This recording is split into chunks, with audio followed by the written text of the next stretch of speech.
नमस्ते बच्चों, स्वागत है आपका ज्ञान खजाना चैनल पर, जहाँ सीखना है आसान और मज़ेदार। तो चलिए शुरू करते हैं कक्षा 6 सामाजिक विज्ञान का चैप्टर 1 पृथ्वी पर स्थानों की स्थिति पार्ट 2। यह पृथ्वी कैसी गोल दिख रही है? हाँ, यह एक ग्लोब है। ग्लोब पृथ्वी का छोटा मॉडल होता है। इससे हमें देशों और महासागरों की स्थिति समझ में आती है। तो बच्चों, इस वीडियो को आगे बढ़ाने से पहले हम सबसे पहले जानेंगे मानचित्र और ग्लोब क्या होते हैं। बच्चों, क्या आपने कभी किसी शहर या देश का नक्शा देखा है? उसे हम मानचित्र या मैप कहते हैं। मानचित्र एक समतल सतह पर चित्र होता है जो हमें बताता है कि कौन सा स्थान कहाँ स्थित है। इसमें गांव, शहर, नदियाँ, सड़कें सब कुछ दिखाया जा सकता है। यह पढ़ने में आसान होता है और हमें एक जगह से दूसरी जगह पहुंचाने में मदद करता है। मानचित्र के अलग अलग प्रकार होते हैं।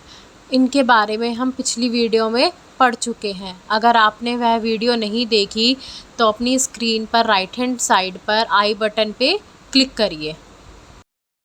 बच्चों, अब जानते हैं ग्लोब के बारे में।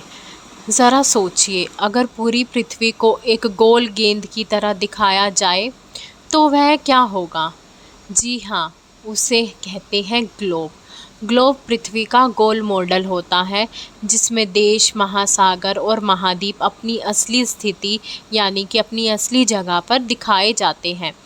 यह हमें समझने में मदद करते हैं कि पृथ्वी वास्तव में कैसी दिखती है।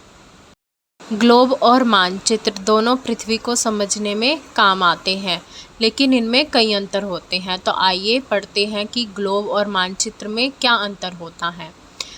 मानचित्र की आकृति सपाटी होती है। यह एक सपाटी सतह पर बनाया जाता है, जैसे कि आपकी कॉपी का कोई पेज। ग्लोब एक गेंद की तरह होता है जो आकार में गोलाकार होता है। मानचित्र छोटा या बड़ा हो सकता है, लेकिन ग्लोब का एक निश्चित आकार होता है। मानचित्र को कहीं भी ले जाना आसान होता है। इसे हम मोड़कर, फोल्ड कर अपनी बुक्स वगैरह में रख सकते हैं। ग्लोब को कहीं ले जाना मुश्किल होता है क्योंकि यह भारी होता है। मानचित्र में किसी भी छोटे क्षेत्र का वितरण आसानी से किया जा सकता है। ग्लोब में बड़े बड़े महाद्वीपों और महासागरों को दिखाया जाता है। चलिए अब बात करते हैं निर्देशकों की। जब हम किसी भी चीज़ की सही जगह या दिशा का पता लगाना चाहते हैं तो हम निर्देशक यानी कि डायरेक्शन का इस्तेमाल करते हैं। जैसे सूरज से दिशा पता चलती है क्योंकि वह हमेशा पूर्व से निकलता है। कंपास, जिसके बारे में हमने लास्ट वीडियो में पढ़ा था, वह एक दिशा सूचक होता है जो हमेशा उत्तर की दिशा में इशारा करता है। बच्चों, सोचो पृथ्वी एक गोल संतरा है। अब इस संतरे पर कई पतली पतली रेखाएं खींच दी गई है जो बीच से लेकर ऊपर और नीचे तक फैली हुई है। इन्हें ही अक्षांश रेखाएं कहते हैं। यह हमें बताती है कि कोई जगह उत्तर दिशा में कितनी ऊपर या दक्षिण दिशा में कितनी नीचे है। जो अब जानते हैं विषुवत रेखा, जिसे हम भूमध्य रेखा भी कहते हैं। यह पृथ्वी के बीचों बीच एक काल्पनिक रेखा है जो पृथ्वी को उत्तरी और दक्षिणी गोलार्ध में बांटती है। यह रेखा पृथ्वी को 2 बराबर भागों में बांटती है और 0 डिग्री अक्षांश पर स्थित होती है। चलिए बच्चों, अब जानते हैं अक्षांश रेखाएं और जलवायु के बीच का संबंध। अक्षांश रेखाएं पृथ्वी पर पूर्व से पश्चिम की ओर खींची गई काल्पनिक रेखाएं होती हैं।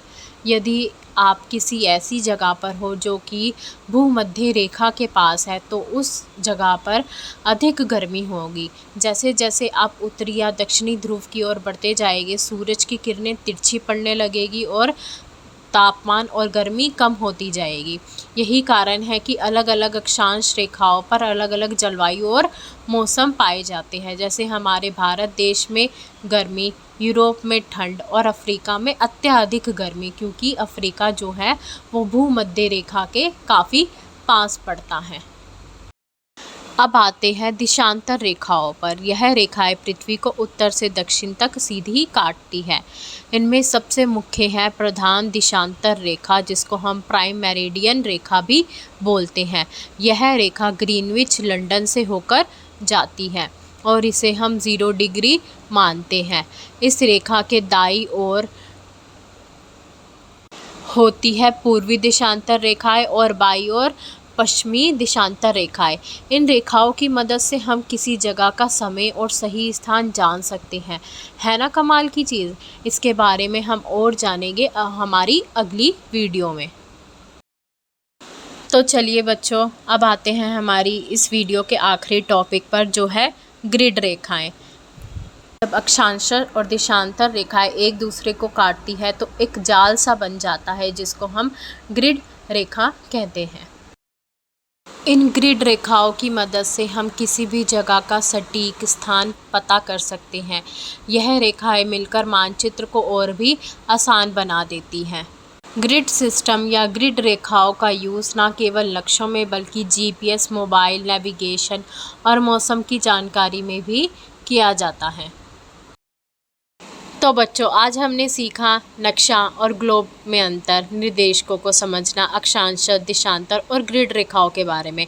अगली वीडियो में हम जानेंगे कि समय निर्धारण करने में दिशांतर रेखाएं कैसे मदद करती है। तो जुड़िए रहे चैनल के साथ और इस वीडियो को लाइक करना ना भूलें and do subscribe my channel.